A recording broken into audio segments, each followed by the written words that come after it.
In my book, Poor Numbers, How We're Misled by African Development Statistics and What to Do About It, I write a history of the statistical offices in the region and document, for instance, what they did in the colonial period, what kind of statistics were collected in the early independence year, the challenges of a state that were first hit by economic shocks, then went through structural adjustment programs, and then the new challenges of reporting to the Millennium Development Goals and now the Sustainable Development Goals and so forth. It is a useful kind of proxy if you want to know whether Sierra Leone is serious about studying about improving the livelihoods of small farmers. Then check when they last collected data on their small farmers.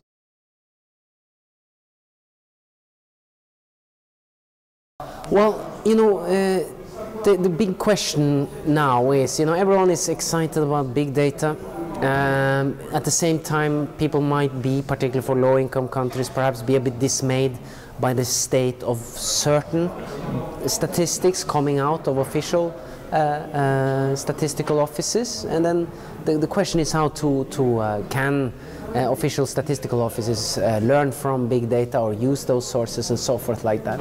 And then, once again, it's important to remember that this is the domain of the state, so that statistical offices should be independent and should somehow enforce accountability through reporting on the state. But in many countries, it's not the access to data and so forth which is important, but it's actually legal independence of these statistical offices.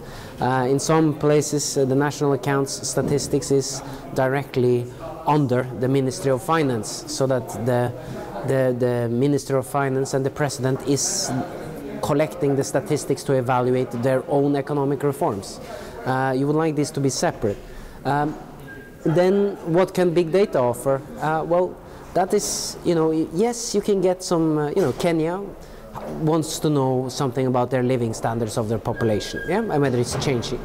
Well, it could get that sources from a household budget survey, which is removed from the Ministry of Finance and then independently collected, or it can collect some data on using administrative sources. How can it use the data from M-Pesa or other Google data and so forth like that? Well, that's a big challenge, because it means that the companies do not have the obligation to give away this data. The states and the international community have to think about ways in which they can coordinate how they can get access to this data, and also find ways to incentivize companies for why they would be interested in sharing this data to begin with.